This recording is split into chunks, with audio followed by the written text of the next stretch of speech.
O nosso projeto surgiu da ideia de verificar se o método utilizado é eficaz para calcular a tensão superficial da água. A nossa metodologia consiste em termos uma lâmina d'água com um objeto flutuante que será perturbado por um outro objeto de característica apolar para que quebre a tensão superficial da água e assim que possamos calcular a força exercida no objeto pela tensão superficial da água. No nosso primeiro teste, vimos que tínhamos um problema, que seria que o nosso objeto, em algum momento da sua trajetória, ele encontraria a parede. Isso geraria problemas para a gente medir a força da tensão superficial da água. Dito isso, arrumamos uma forma de aumentar a trajetória possível para o nosso objeto percorrer sem que ele bata na parede.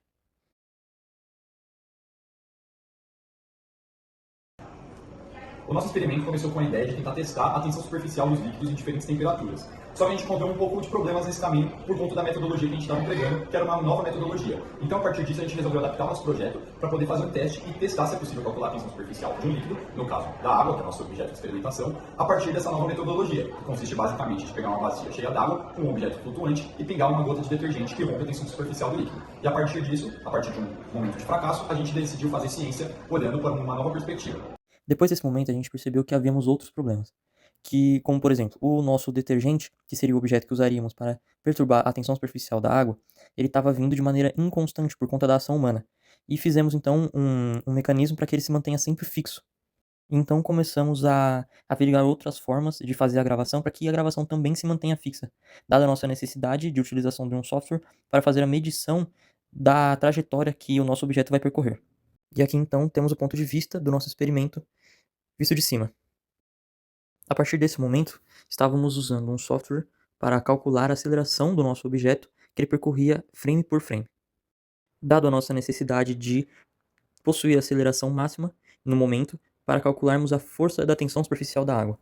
Após não atingirmos os resultados esperados, decidimos mudar o nosso objeto de teste e também o objeto em que a água estava sendo inserida para que seja perturbada. O canudo foi uma decisão estratégica justamente pelo seu material.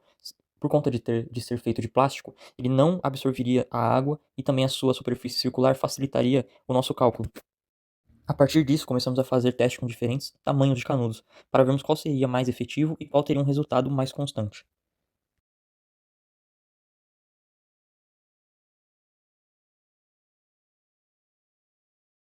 Por conta do tamanho e da angulação do canudo maior, a sua trajetória era consideravelmente diferente da trajetória do canudo menor, o que divergia em questão de resultados esperados.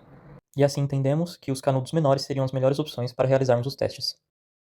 Novamente, sem obtermos resultados esperados por conta do tamanho do canudo e sua angulação, decidimos mudar o objeto que utilizaríamos para o nosso estudo. Tendemos a um objeto que seja de forma circular ou esférica, e que não absorvesse água, como uma bola de isopor. Que desse lado esquerdo a gota vai cair aqui. A gente assume que desse lado esquerdo a resultante dela é nula e a daqui do lado direito, onde ela recebe a força, é total. E aí, por isso, essa é a razão que a gente tem que medir só o semi-perímetro da área de contato. Certo? Decidimos também fazer testes com diferentes tamanhos de bolinhas de isopor. Visto que os melhores resultados utilizando os canudos foram com os menores canudos, pensamos que os melhores resultados com o isopor também seriam com os menores.